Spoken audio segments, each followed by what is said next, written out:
Welcome to Paul's Toolbox.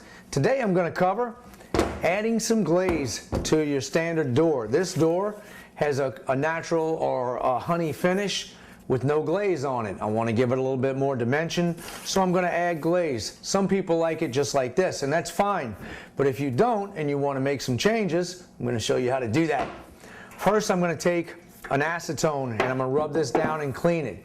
If you're not sure of the finish that you have, that it can take acetone, take a little spot in the back and rub it right on the inside where your hinges go, or somewhere where you won't see it. If you feel it getting gummy, don't use acetone. You can use mineral spirits in a lot of cases.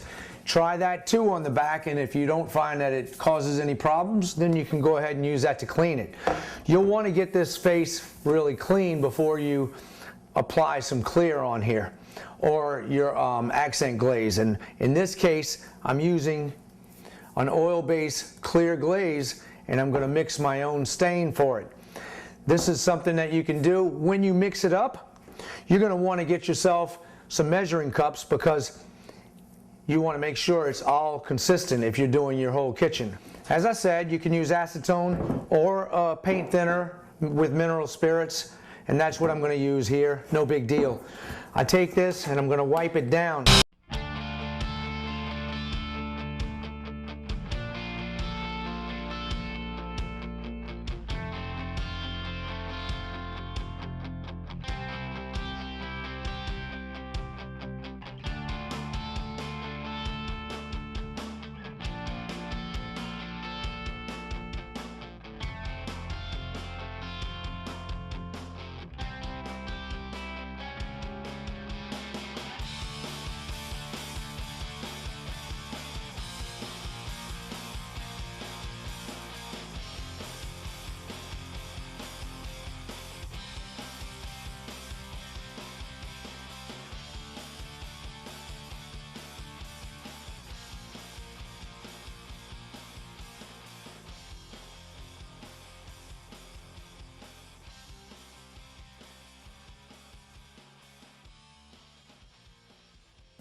Next, I'm going to use a cherry door, and on this one I'm going to use a darker glaze on here. So I'm going to mix more of my ebony stain in with my clear to get a darker color.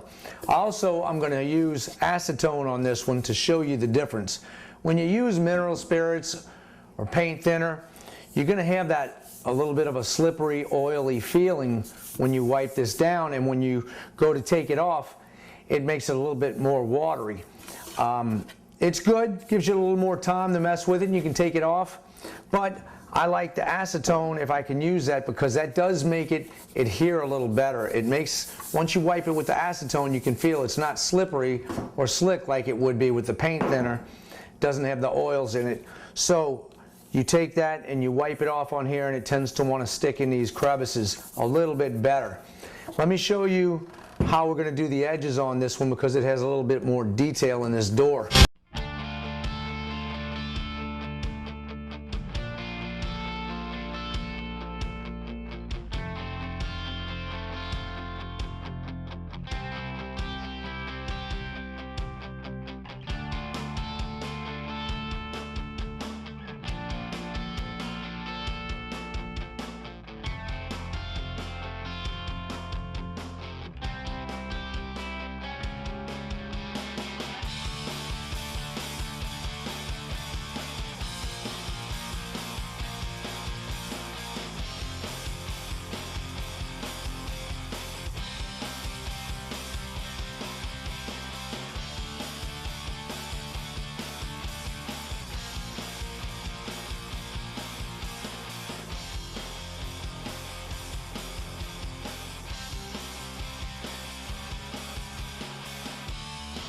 I let them sit overnight to dry, and now they're ready for clear coats.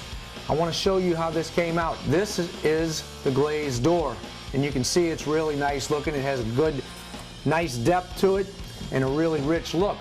This was the standard door prior to putting the glaze on it, and you can see it darkened up a little bit on this one. This is the exact same door, exact same manufacturer.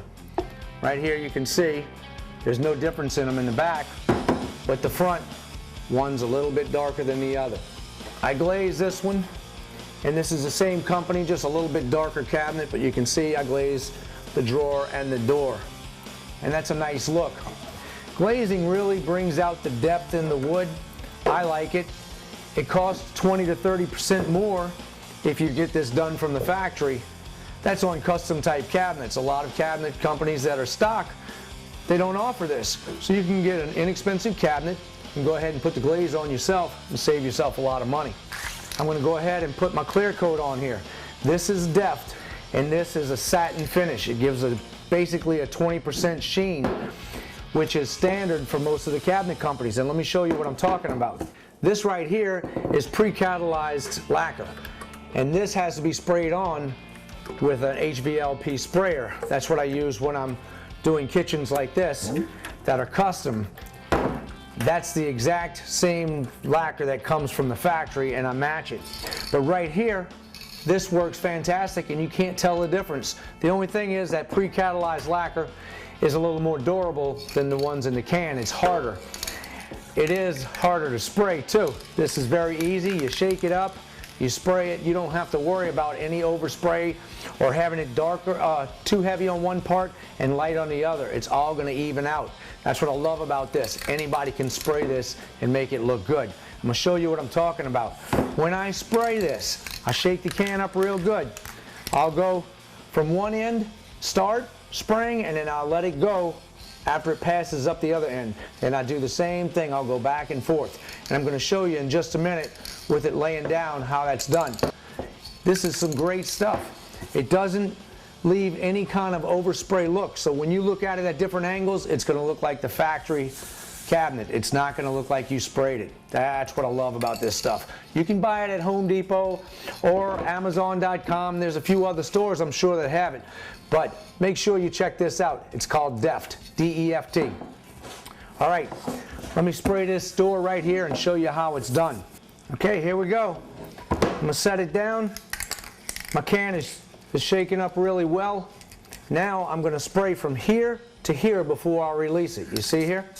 I'll just come across. And you just come out with even strokes. You can hit the ends.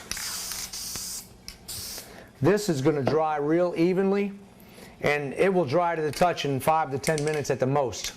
I waited 5 minutes, and you can see this is dry to the touch, and it gives a really nice look. You can look at it at different angles, and you won't see the spray.